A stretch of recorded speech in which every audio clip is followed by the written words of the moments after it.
71-এর আমি ঢাকাতে ছিলাম। 71-এ ঢাকাতে ছিলাম, তখন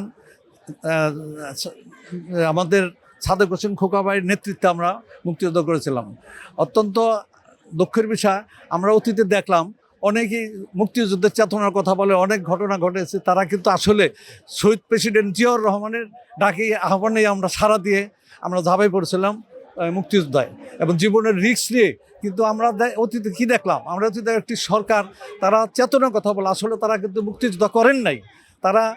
তারা ওই সময় বাংলাদেশের জনগণকে অসহায় অবস্থায় ফেলে তারা পাকিস্তানে পালিয়ে গিয়েছিল। একমাত্র শহীদ প্রেসিডেন্ট জিয়াউর রহমানের কালুরঘাট বেতারবন্ধ থেকে ওনার ডাকেই আমরা সাড়া দিয়েছিলাম সেদিন।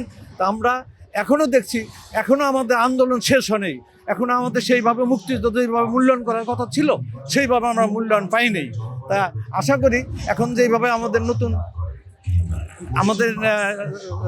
বিএনপির পক্ষ থেকে তারেক রহমান সাহেব নেতৃত্ব নিয়েছেন, আশা করা হচ্ছে উনি আগামী দিনে এবং এই মুক্তিযোদ্ধাদের মূল্যায়ন করবে, এই আশা ব্যক্ত করি আমি আমার সংক্ষিপ্ত বক্তব্য। ধন্যবাদ আপনাদের সকলকে।